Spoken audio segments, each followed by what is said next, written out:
All right.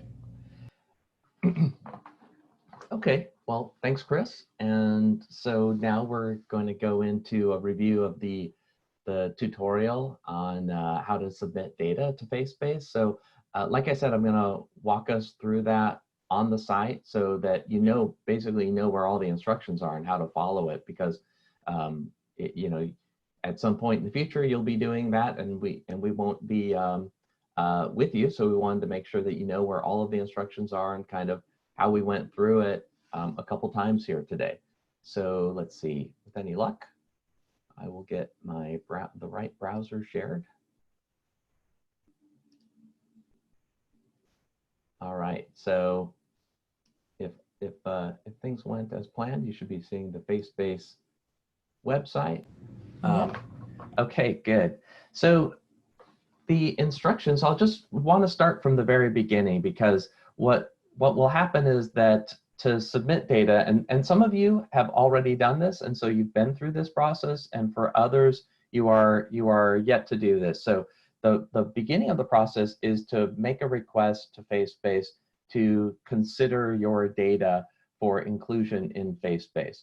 So this is a lighter process than, say, like a peer review kind of process, but there is a team of us, and it involves members of the hub, members of the NIDCR, that collectively review these requests and make a determination. So we certainly encourage your you know, data submissions, and you know, if you're funded through the NIDCR or a similar funding agency, I think that there's a high likelihood that your data is going to be of interest to FaceSpace. So please reach out to us. It's meant to be a pretty lightweight part of the process. But I wanted to start from that point because not everyone has gone through that. So here we are at the homepage of FaceSpace. Right here, front and center, we have, do you have data that would benefit the craniofacial community, and how to submit data to FaceSpace.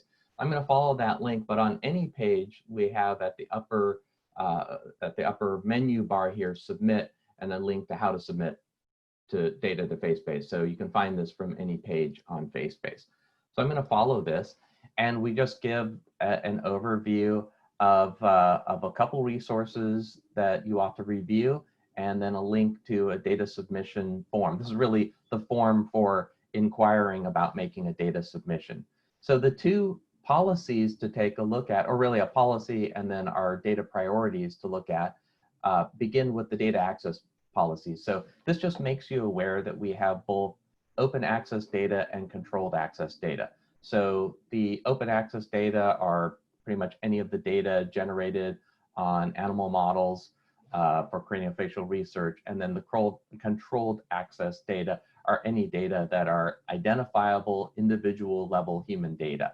And the NIDCR, just to make you aware, the NIDCR has taken a somewhat conservative stance on this. So we might, in some cases, be more conservative than your IRB determination.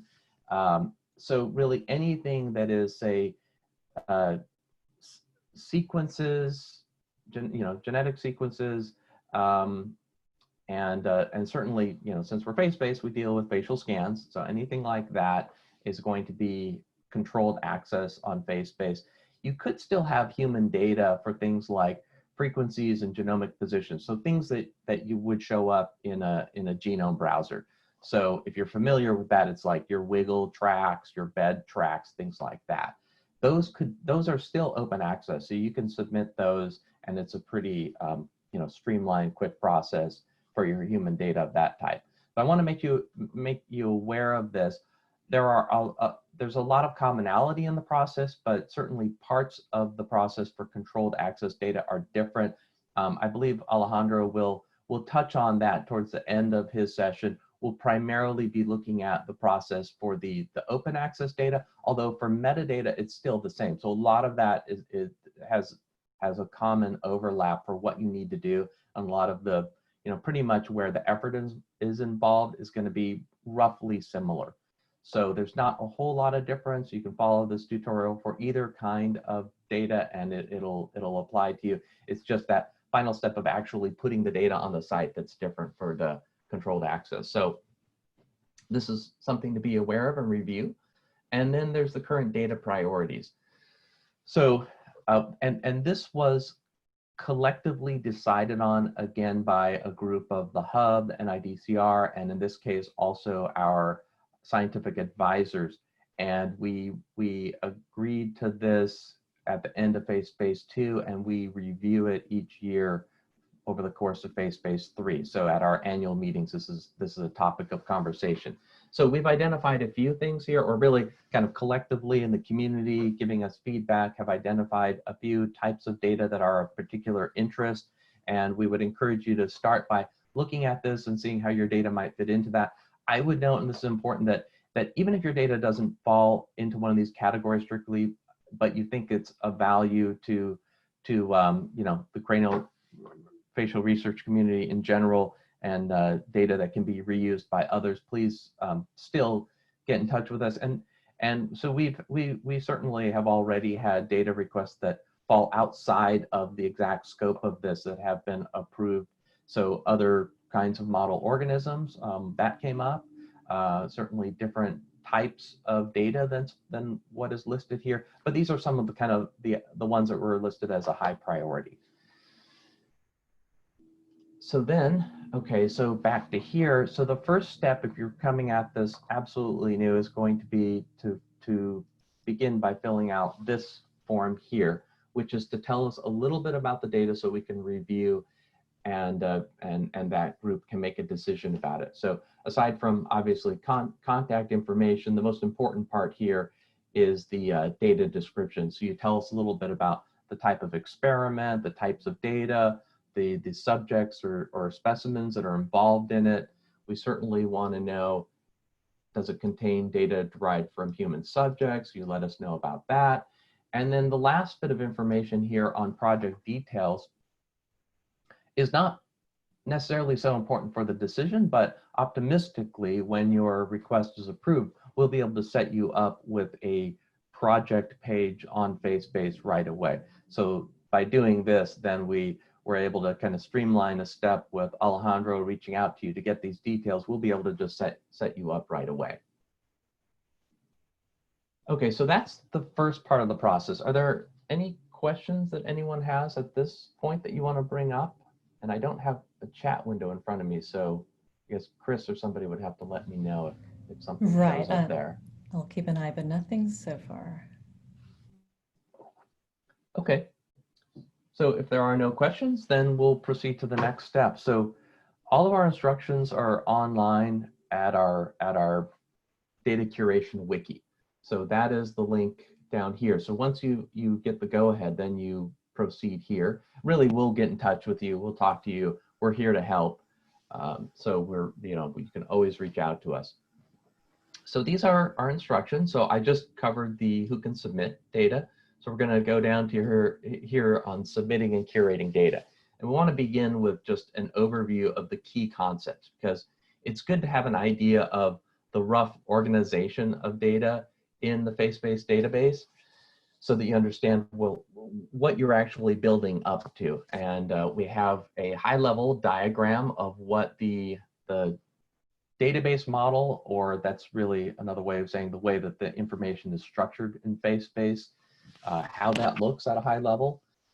This is, of course, a much simplified illustration of that, because the actual database model is a lot more complex. But this is really the level of concepts that you're going to interact with, and a lot of the additional complexity should, for the most part, be hidden from you. So these are the main things you need to know about. I just mentioned the project. So when you fill out that form, we get some project details. We create a project record for you. That becomes kind of your home page, if you will, on FaceBase. It has the whatever abstract, however you want to describe your project. We certainly also want to know the funding attribution there as well. And then the project investigators are listed, and all of your project members should be listed there as well. And along with that, we create a user group. So in the login system, so just like for this meeting, you would have followed that link to the demo group and joined that.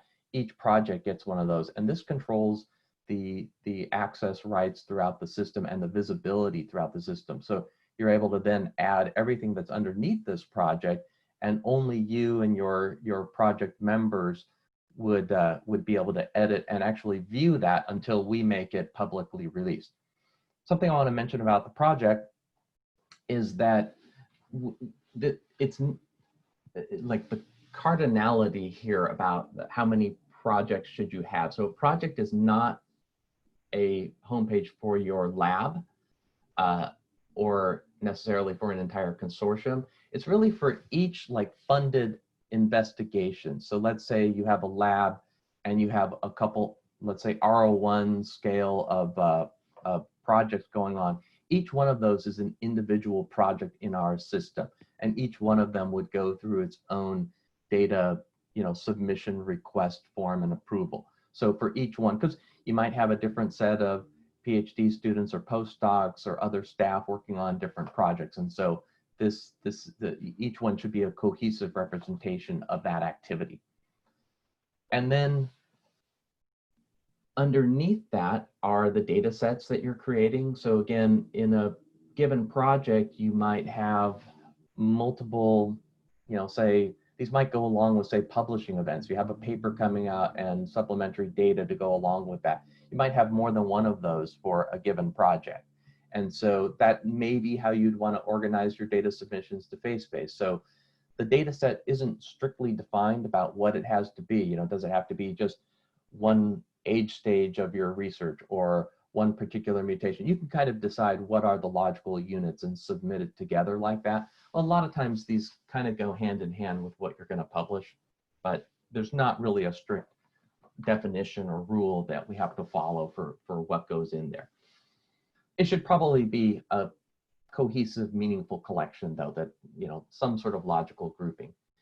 And then within that data set, you may be reporting on one or more experiments with results. So obviously the experiment is the thing that you did, whether it was like micro CT imaging, whether it was a confocal microscopy experiment, whether it was a RNA-seq or ChIP-seq experiment. So those would be kind of the unit of the experiments. You can have more than one. You could divide them up if you want between the control groups and the mutant groups, if you like. We don't require that anymore, but if you like. And then clearly we have, we know what protocols are, and we have a record for a place for recording those in FaceSpace. Those are attributed to your project, but they can be reused. So just be aware that the protocols on FaceSpace are allowed to be reused by different projects. If, so you can look in the set of protocols that are already recorded, and if you happen to be repeating one that has already been recorded in the past, you can just reference that.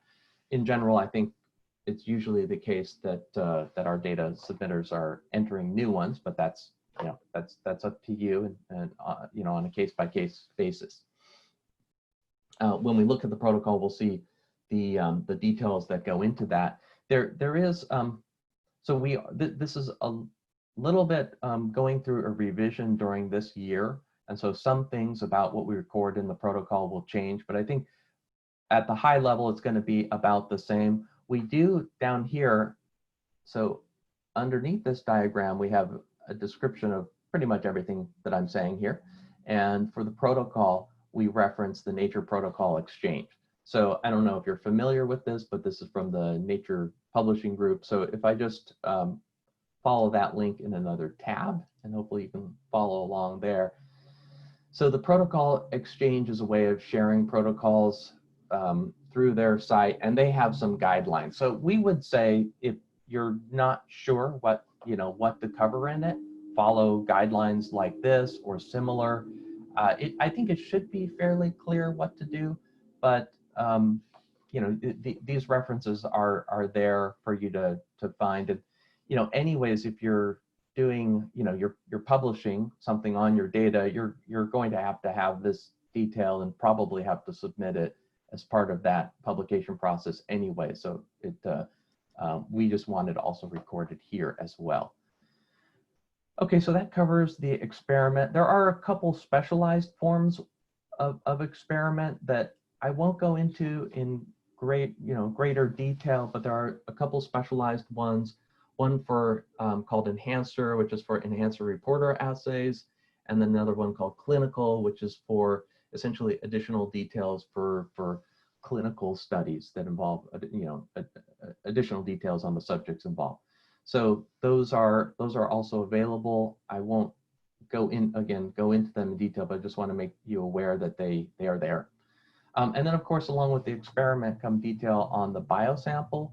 I want to touch on this a bit because I think if there's ever any uncertainties about this diagram, it usually happens around this part of it. So clearly your biosample, like let's say you're doing an imaging experiment, you're doing a micro CT experiment, and you have multiple, let's say, mouse models involved in this, and you might have some wild type and some mutant. So you're going to have records about those biosamples. Just to be clear, we don't run a tissue bank. We don't collect anything like that, but we want to have the specimen details so that we understand what kind of tissue was involved in the experiment. So you might have like biosamples recorded for a few wild type and a few control. Well, then you associate those with your experiment as a replicate. And this is just a way of basically grouping together those similar sets of the biosamples. So you might have a control group with biological replicate 1, 2, and 3 that was involved, and the mutant 1, 2, and 3 for the mutant group, and you just associate those with your experiment. And then we don't make you re-enter the details. You're just kind of linking it to the biosample. And then next is on the list here is the data. And so the data, of course, would be the imaging, the sequences, and so on that you collect. So by having this level of detail, we're able to know exactly how the data are related and the users of the data. So we want this to be meaningful. So we don't want to have just like, in general, a bundled zip file of data that is just sitting on a site. And I won't name names of other services out there, but there are these data sharing sites that are popping up for science. But if it's just a zip file and some free-form description, it really leaves a lot of work for the end user to be able to decide how does the data relay, how does one file relate to another and relate to your experiment, and the anatomical specimen details that were involved. Okay, so let's see. Moving down this diagram, well, let me just stop for one moment here before I move to the next part of it. Are there any questions on this? Actually, in the chat, let's see. We have a question from Mark, which actually may be covered later since it seems to be about human data. But is there going to be a point where you'll talk about things like ethics approvals from institutions of people who are submitting human data? Under the process, I will touch on that, and then we could stop there for a question. Okay, I think that'll fit at that point. Okay. I don't have a lot to say on it, so we'll probably just dive into the question, but that would be, we will touch on the overall process. Okay, great. Okay, so then just a word here on vocabulary that a lot of times you'll have, in general, we like to have pretty much drop downs to select from. So like, let's say you need to describe your model with the age stage, with the genotype, genotype, the anatomical source, the particular tissue type, and so forth. Those all come from external standardized vocabulary. So this is there are resources out there, such as you can see we have a link here to the NCBO bioportal. So this is a portal for all biomedical ontologies. So not everyone's familiar with the term ontology. So I just, another way to think of this is the controlled terminology that's used for various, various descriptions of the specimens and the experiments. So be aware that we try to use these in every area where it's applicable. And so you might say, well, why can't I just type in, a few different terms here? Well, the reason is because you really end up with data that is not very easy to, not very easily interoperable. So you want to have terminology that we all kind of understand and can relate to, that we're using the same terms between different databases and FaceBase, between the different projects within FaceBase. So there's want to have as much homogeneity as possible in our terminology. So be aware of that. That's part of the rationale. And then along with that would be our experiment types. So if you were trying to look for, well, I have a particular experiment that I'm trying to report on, you would find it under, you would look for it on a list in our database. This is an example of one of those terminology lists. We list the source terms. Some of that may look very technical, but this is kind of common to the ontology space. So we have the exact, essentially an accession number concept code for ADAC-seq, seq, and ChIP-seq assay, and confocal fluorescent microscopy. So we have these terms that come from external sources, and if you don't see one, just a word here on experiment type, if for some reason you don't see your experiment type covered, because we don't have a lot of these imported, we also don't want to overwhelm you here with a list of thousands when we haven't had requests for all different types of data so far. So if you don't see yours, just contact us. We'll be very glad to extend this list so that you can enter your data. So that is something that we will absolutely work with you on. So don't be concerned if you don't see it here. Just let us know that you couldn't find it.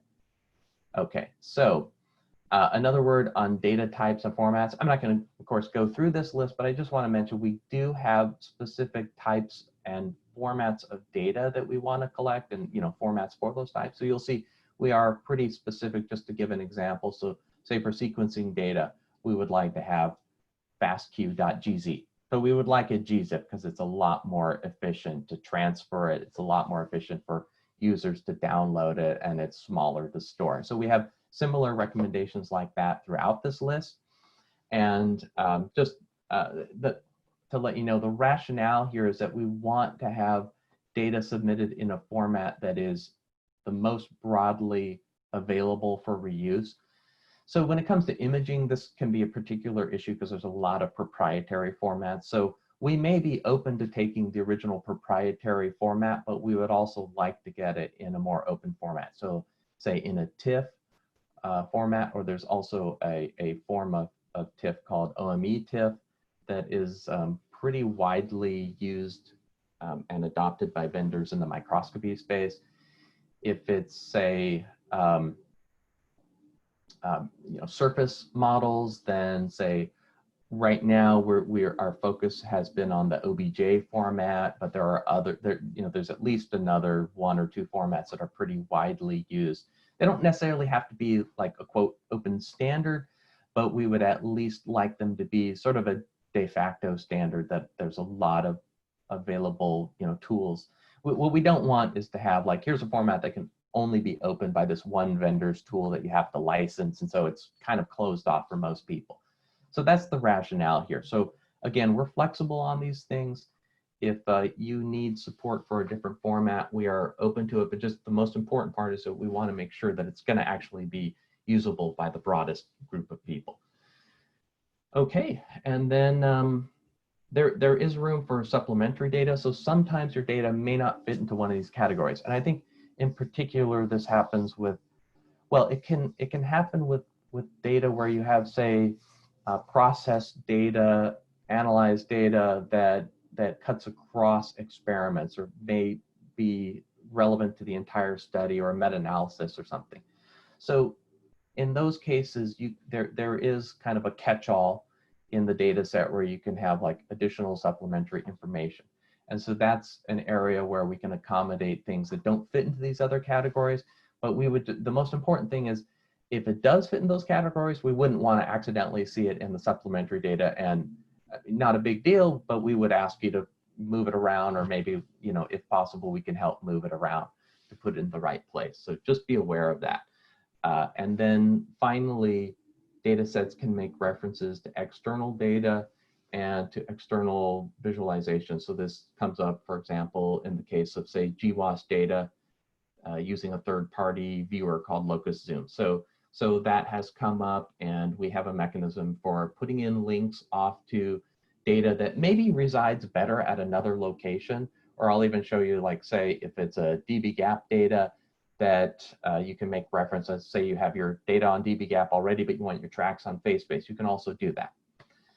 Okay, so that is the overview, and now we'll get to the data submission process. And Chris, how am I doing on time? Because I know, I think our timing, I'm not sure You whether are it's about halfway exactly. through. Okay, I think that's about right. Got half an hour left.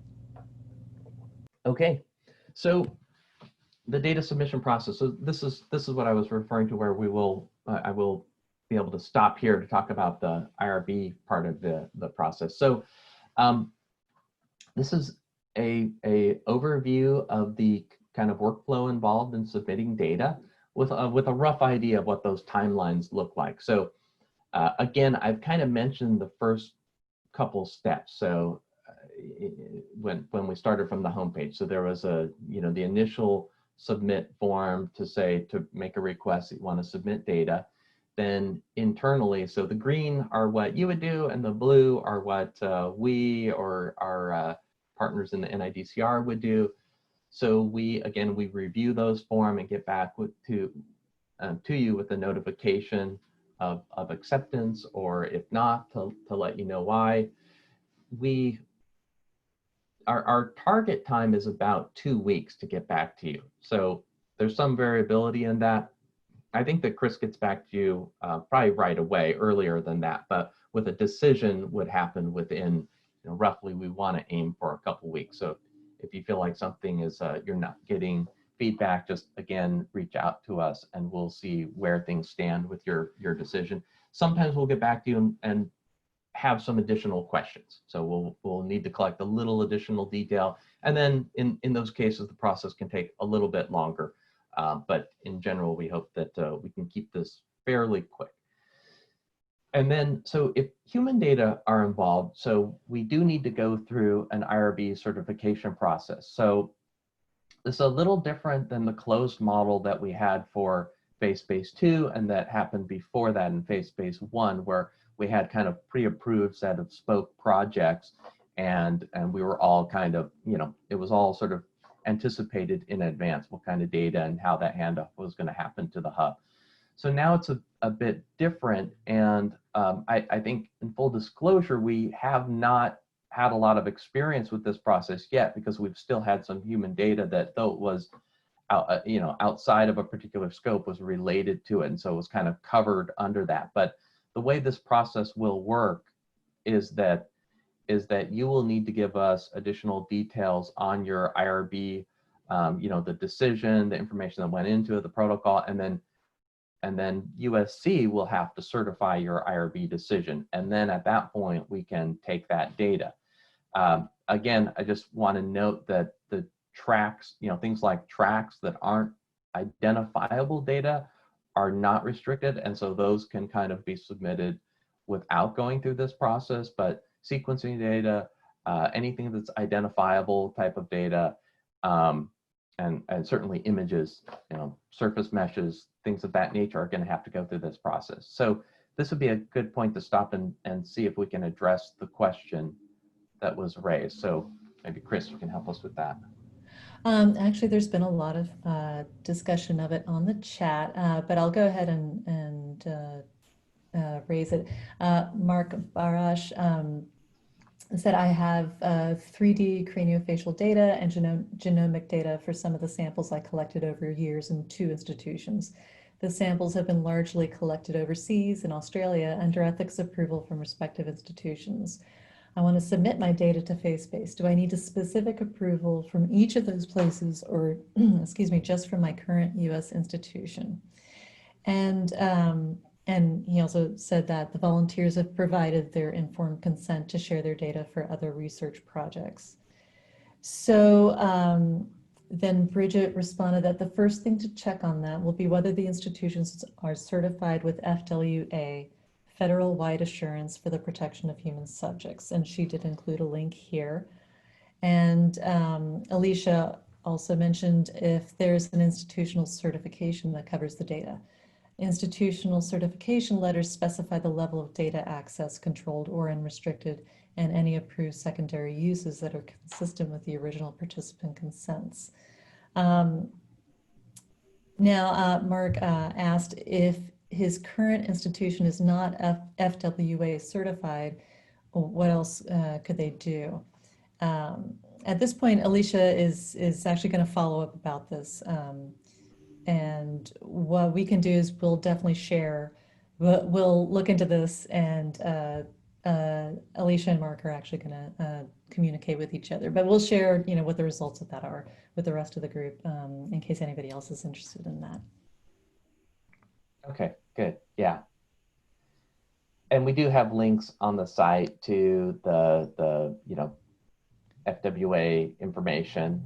So off to the NIH pages about that, or instructions about that. So we have those. And right, I think this is probably going to take some detailed discussion to sort out. So, but I think the simple answer is that it certainly can be considered, and there's obviously some non-trivial details involved in this. So I'll let them sort that out. So thanks to Alicia and Bridget for jumping in.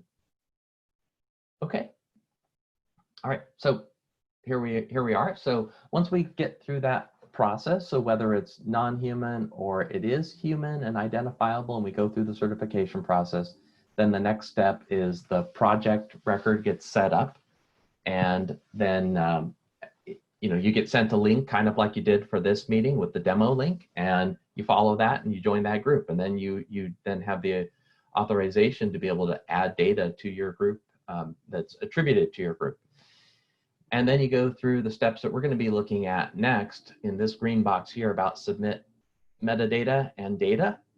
And then once that's done, we do the hub takes responsibility for doing some additional quality control. We review the data sets. This is partially automated, so you can actually get feedback as you're going through the process. It's currently run on a nightly process. I believe over the we'll be able to speed that up shortly, so that the process, the feedback will be closer to real time. And we'll see an example. We should be able to see an example of that as we look at the site. And partly that's just to help us help the hub, but it also gives you feedback right away about what some of the issues that were flagged. And they're pretty high level stuff, but we'll see some examples of that. And then, of course, a little feedback here. We might have questions or comments back to you that instruct you to do a little additional curation or submit some data, or inquire if you have certain kinds of data that we're not seeing.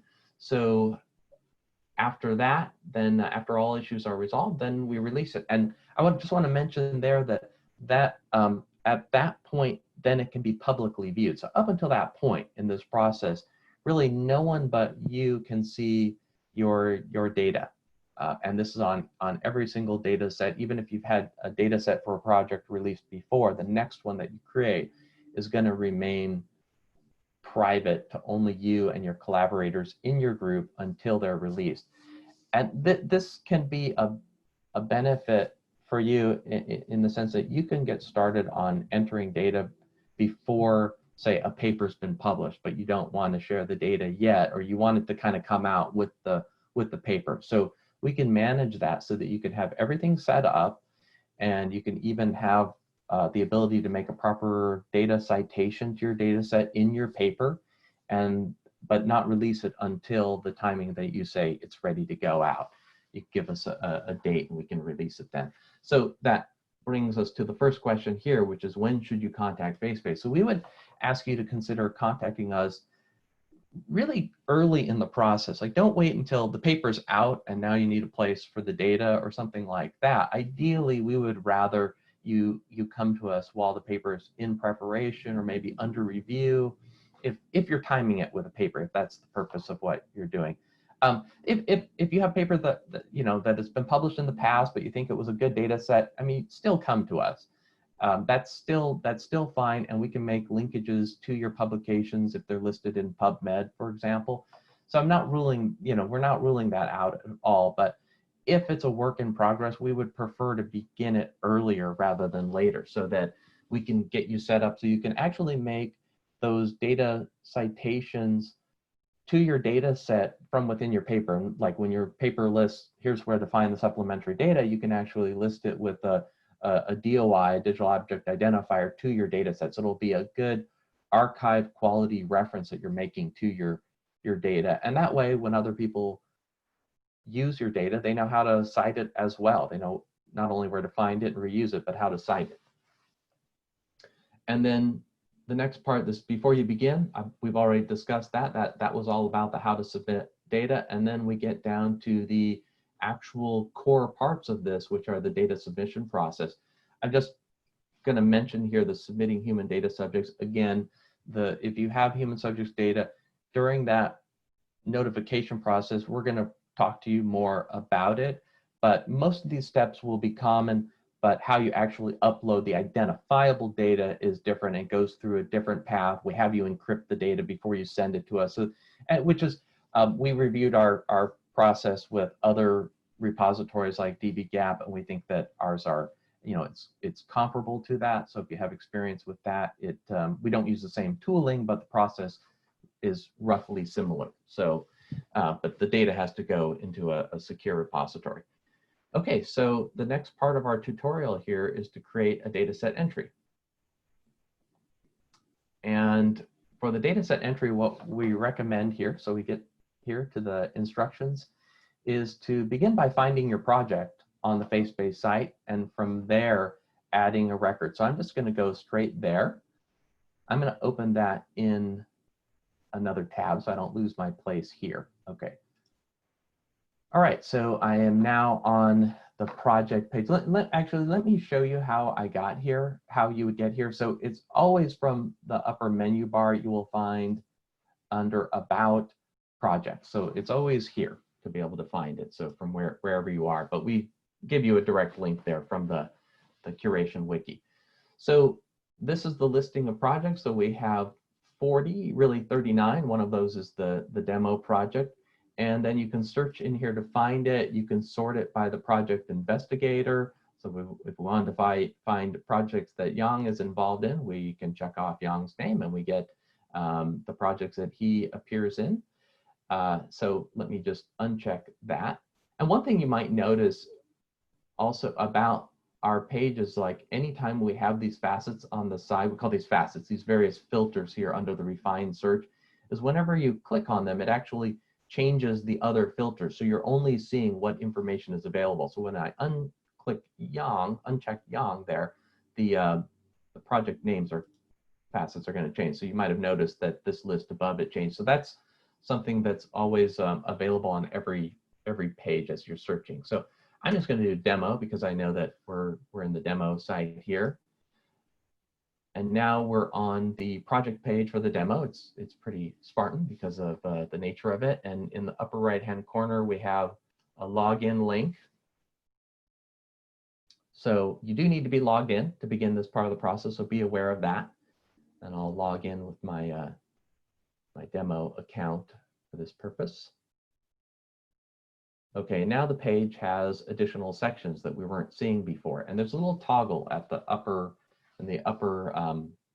right side of the page here for hide empty sections, which toggles to show empty sections. So sometimes you might want to toggle that just to reduce the amount of empty sections appear. So when you're logged in, you're going to have this access to seeing like additional sections that may or may not be filled in because you're in a mode where you could add things, although the access control will keep you from adding to like other projects, but be aware that it's there. So we go down to the data set. And we see that we have one here, the one that Alejandro had created. And here I can just kind of point out this quality control issues again. As I mentioned before, we would see some of these. So these are all the issues that were flagged for this because it doesn't have a lot of detail in it. So it's missing the organism tag, the experiment type, the stage. So some of the things that we would expect to see at a minimum, we'd like to see at least one experiment or one biosample. And just, these are kind of soft constraints. So, you know, again, like some data sets it might not apply to, and we understand that. And the other thing is that only you see these. So only you and the other members of your project, and of course, members of the hub who are administrators or curators, site-wide curators of the site, we will see them too, so we can review them. But these give you a quick idea of what is missing, what's been flagged on it, and just understand that we know that in some cases these don't apply, and I would say like secondary analysis wouldn't have the kind of, you know, maybe a biosample record or something, or an age stage. So those may just not apply in some circumstances. They might, I mean, you know, secondary analysis might have been focused on particular age stages, so you might have some of those. But we're going to begin here by clicking on the add record in the dataset section. So, so then I have the first form here to fill out, and this is kind of the top level. Most importantly, a title and a good description are what we're looking for.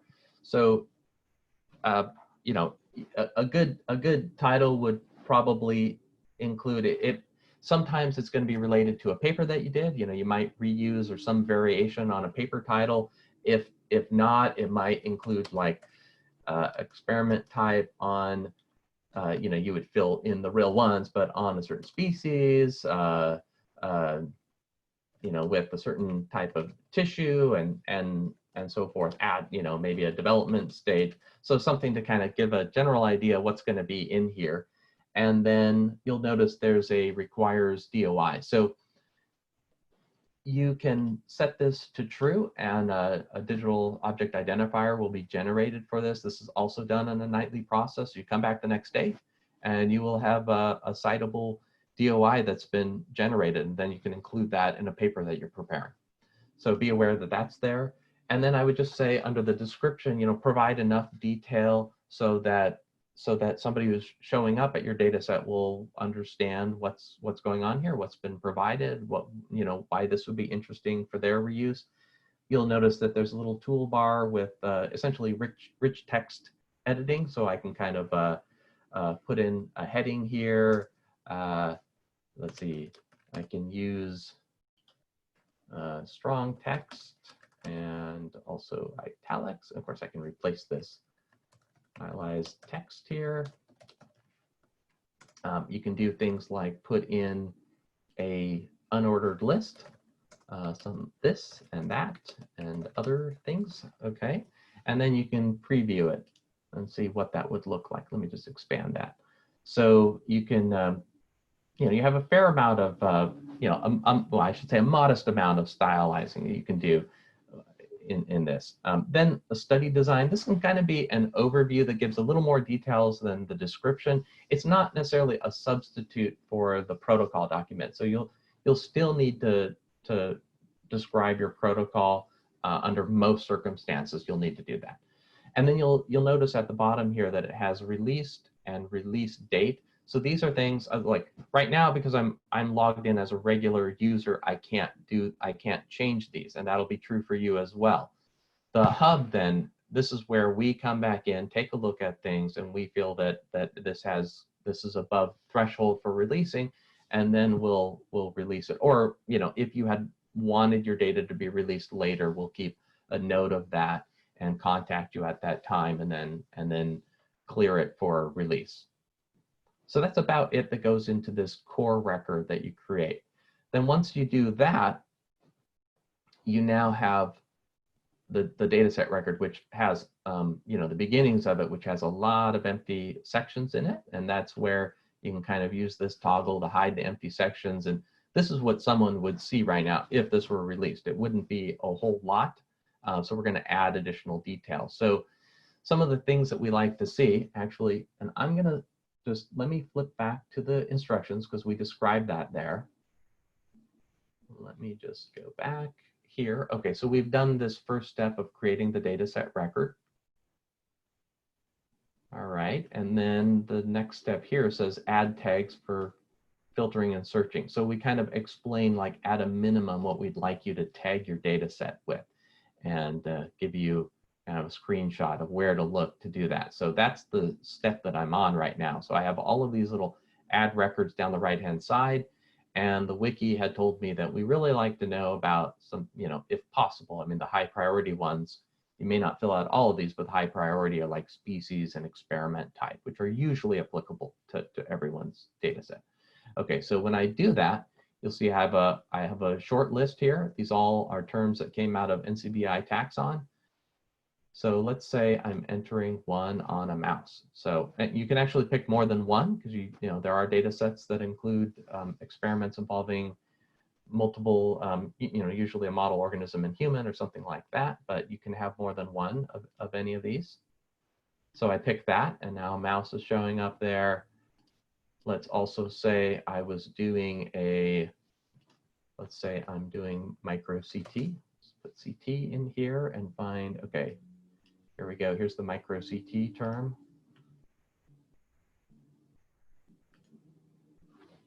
Actually, I'm not sure if my data that I might upload lines up with that, but you'll have to bear with me for that part. But so we have species, experiment type, and similar process for the rest of these. So there's going to be phenotype, gene names, development, age stages here, anatomy, and so forth. So you can fill out all of these.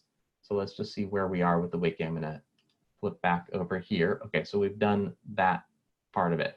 Let me just touch on a couple other things here. So at the bottom here, you'll see related data sets. So as I mentioned before, you might have data that's been submitted to Geo or dbGaP or other places. So, or it might be related to other face-based data. So we have a couple ways to identify that. So if I create this related data set, I have, first of all, a relationship field. So I open that up. Let's say I have data that's at, let's say, data at dbGaP. Okay, probably wouldn't have mouse data there, but let's, bear with me here. This is the feature. So, okay, so we would have something over here. We would have a URL to, you would basically put in the URL to your data at that site or one of the other sites that's mentioned, and leave the space-based related data set blank. Let me come back to that. So let me just submit that. And I'll close, oops. Sorry, the Zoom controls are getting in my way here. Let me just close that. And now, let's see, it didn't refresh. Let me just refresh this page. Sometimes the automatic refresh doesn't happen there. Okay, so now under related data sets, I now can say, okay, there's a dbGaP data set to be aware of. Let's do another add record here. And let's say we wanted to, there was some kind of relationship to a face-based data set. So under here, I'm going to say, could be just the catch-all is a related data, a face-based data set. A more specific one would be like it's derived from, it's a secondary analysis of, or it's the primary data source of another data set. So let's just go through the example here. Say it's secondary analysis. Then we're going to skip this related data set URL and click on this drop down at the bottom because we're able to link directly. So now we get all of the data sets listed out in face-based. If I know exactly what to pick, I could search for it in here, or I could click on the show filtered panel, and I can do all the faceting to find my way to the other data set. If you're doing secondary analysis, you probably know the accession number, the record identifier that we have, so you could just enter that in and pick it out of the list. But let's just say it's somehow related to the face-based bootcamp data. So I'm going to pick that and close out of that window. And okay, so this time it automatically updated, and we can see secondary analysis of the other face-based data set. So if you're doing that, doing work that is related, we would like it to be referenced here so that, we can be specific rather than just maybe mentioning it in the free text. Okay. So the next step, I know we're going to skip past this, but I just want to show you the next few sections here. Genome browser, thumbnail, 3D surface models, downsampled image previews. So we have a variety of ways that we can add some viewers and visualization to your data set. So if you want to, as Chris mentioned, we can embed a genome browser in your page. We can also add 3D surface models. So if I have time, I'll just show you an example of one of those, but you can add those to any page. If you were submitting some, a surface mesh and you had a model to be able to show as kind of a highlight of your data set, you could do that. Downsampled image previews, these would be, let's say you have TIFF or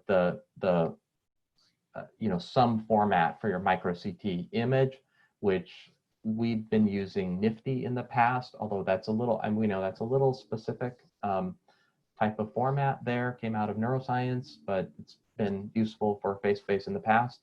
But you could have a downsampled version of that can be loaded over the web. So that's kind of what these next few sections are, and you're generally at first going to skip over them.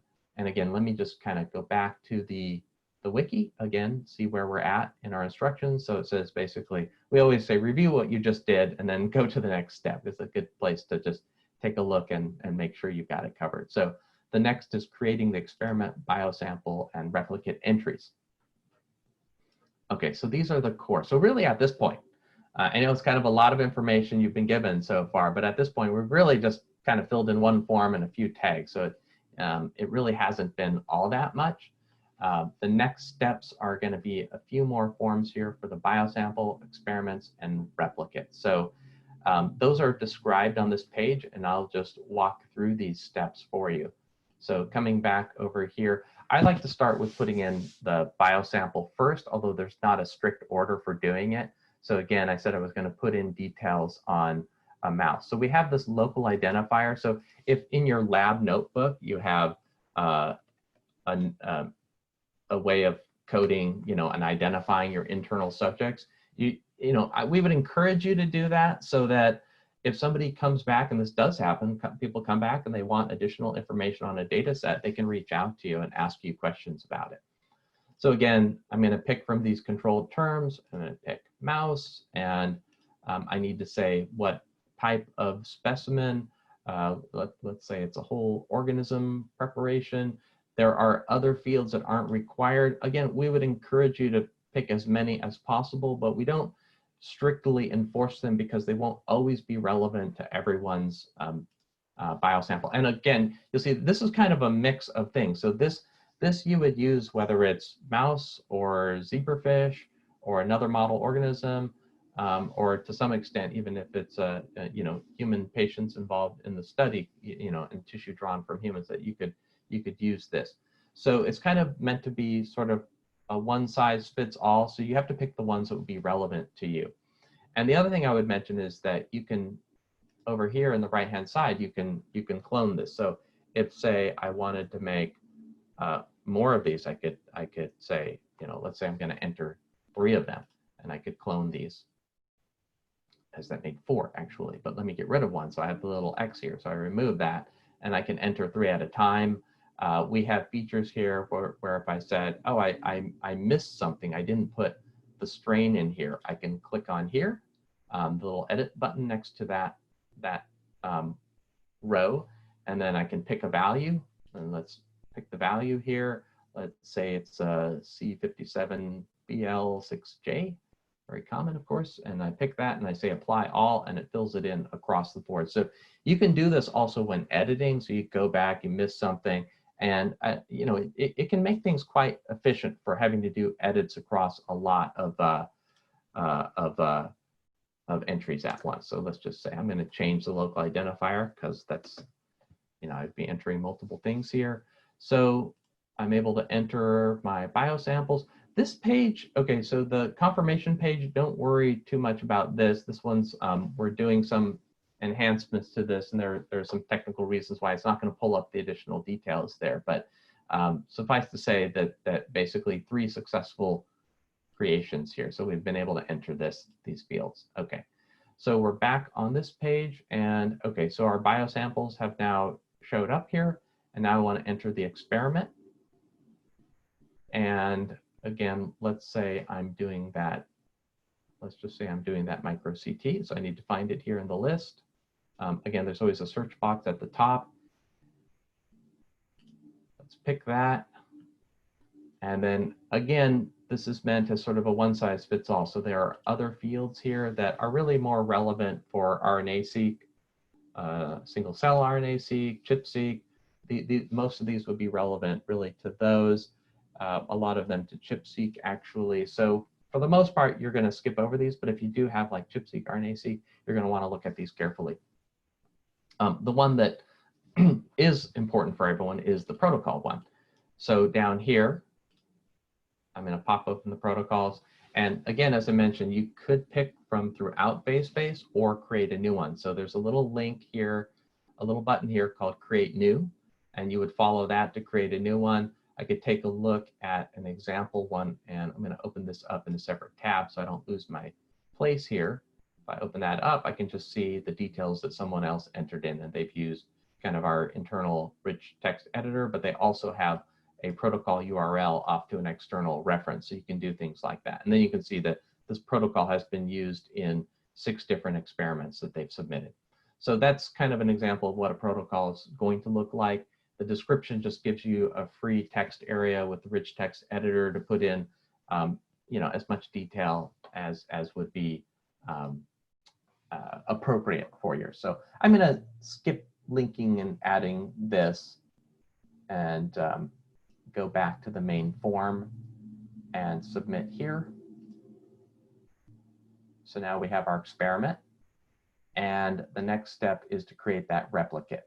So, whoops, just close that. So again, this little add record. So a lot of the process here is find the section, find the subsection, and then find the add record button. And that's kind of how you navigate around. Okay, and you'll see here, like I said, you're going to have something like bioreplicate number. So let me just in fact do this here. I'm going to clone this 2 more times. I'm going to add all 3 of those biosamples. So I'm going to just go through this list here. Let's say I had 3, whether these were 3 mutants or 3 wild type. And what I see are the 3 that I've entered so far. So you're not seeing all the few thousand biosamples that exist in FaceSpace. You're just seeing the ones that you've entered for this data set. So it's not, you know, there's not a lot of searching and hunting around here. So you can see those local identifiers. I know which mouse I was dealing with here. So let me just go through these. The first one, subscript B, and then subscript C. And then, like I said, there's bioreplicate numbers. So they're not all number 1. So let me just call them 1, 2, and 3. There's not, you know, of course, there's not a lot of technical replicate number usage in FaceSpace at this point, just because, you know, current experiment methods don't generally use that. It's available if you did have like, you know, a technical, you know, run, you know, more than once on one, but in general, you're going to care mostly about filling in, or most relevant will be this bioreplicate number. Okay, so let me submit that. Okay, and again, we just see 3 of 3 were created successfully, so we can close that. And now our experiment has 3 replicates under it. And like I said, now, so at this point, metadata-wise, I think we're basically done, and we're about done here. Let me just go back over to the instructions on our wiki. So we've filled out those. We've shown you what entering multiple records, the multi-record edit looks like, creating an experiment, going down here, creating the replicates and associating the biosamples. We've done that. And then the next step is uploading data files. So you'll have a chance to do this with Alejandro. I'll just kind of go to the page and maybe just quickly show you before signing off here. Right before you finish, yeah. just real quick, Marianne had a question about protocols. Can someone apply a protocol from another experiment, not their own, to the data they're submitting? Yeah, so the answer is yes. So if it is known within FaceSpace, you can reference it. It can even be from another project. It could be, you know, it could be very commonly that you've entered a few for your project and you want to reuse them across multiple experiments. That's one way. Certainly all of, you know, it's pretty sometimes common within the same data set that you're going to have the same protocol applied, but you can even do it between different projects. So if there's an existing protocol recorded in FaceSpace, you can directly link to it from your experiment.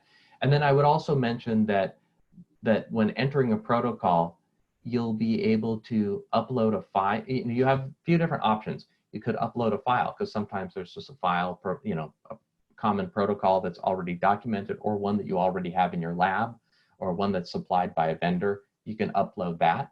There may already be a publication that describes the methodology, and you just want to reference that. You can put that in just put it in the URL field. So there are different ways to just kind of reuse something that's been described before. I would just say, if there's no protocol record in FaceSpace and you're referencing something from a publication or document, it would be great at least to put in like the abstract, so that there's some text in FaceSpace beyond just the title and the URL. It's not strictly enforced, but it would be an ideal way to put that in. Okay, and so then back to this file upload. Let's see, I'm just going to go into the replicate. I will sign off here in just a moment so we can move to our next session. But under the replicate, we then have, say, data. So I'm going to upload an imaging. So let's say imaging data. Since this was a micro CT experiment, that would make sense. And for imaging, you can add in a few additional details. You could have like a specific anatomy that was imaged. You can just pick a term for the device and the equipment model, and add additional detail in a description. Those are options. I'm just going to stick to the required fields here. So one is to select a file. So let's say I'm going to pick a file here. I don't know if you see that file picker happening, but it's just kind of a standard drop-down picker. The one little extra step you have to do that we hope to resolve in the coming year is you do have to pick your file type. So it doesn't automatically detect that for you. I believe we will get it resolved in the coming year, but for now you do have to pick that, and then I submit it and do the upload here. And now I have my imaging data uploaded. I'm going to close out of here. I'm not going to do the thumbnail. I think Alejandro will walk you through part of that. I'm just going to kind of close these until I get back to my data set. So let's see, I'm here now in my data set. I'm going to hide the empty sections. And so now here we have a data set formed in the database. And this is starting to look like a data set that we would want to see in FaceSpace, and that might be reflective of what you'd enter. So we have the top level detail to be able to find this data set, and the top level description. We have some details on the experiments, the biosamples that were involved in it. And we also see here at the bottom, we kind of collect up and aggregate up the data that was entered from all of the experiments so that people can see it right there on the data set page. So with that, we go back to uploading files, and we would have pretty much completed these, and we just ask review your files. You might want to double check them, just make sure everything is looking good. Review it with your collaborators. Make sure if you have co-PIs, if you have other collaborators involved in your project, that they've had a chance to look at it and that it all looks right to them. And then let us know. So at this point, the only one who can enjoy this data set is yourself. So you want to let us know, send an email to the hub, tell us that you've entered this data set and that you feel it's done, because we can't really make that determination of when you're done editing it. So let us know that you feel you're done and that you'd like us to review it. And then we can go into the site, take a look at it and give you feedback. And if you say it's ready to go, then, and we all agree, then we can release it. And we try to keep this process fairly light. And again, we're here to help. So we will jump on a call, jump on a Zoom session one-on-one with you to go through things that are a sticking point, or help you out with, say, terminology that you needed that we can add. I forgot to mention that some of those controlled terminology, we have them controlled to a dropdown, but a few of them we do allow you to enter yourself, like genotype. It's just something that we can't really, we haven't found it practical to restrict that. There are some controlled terminologies for it, but a lot of times with different, different models, you're just going to need the flexibility to enter it yourself. So we don't restrict that.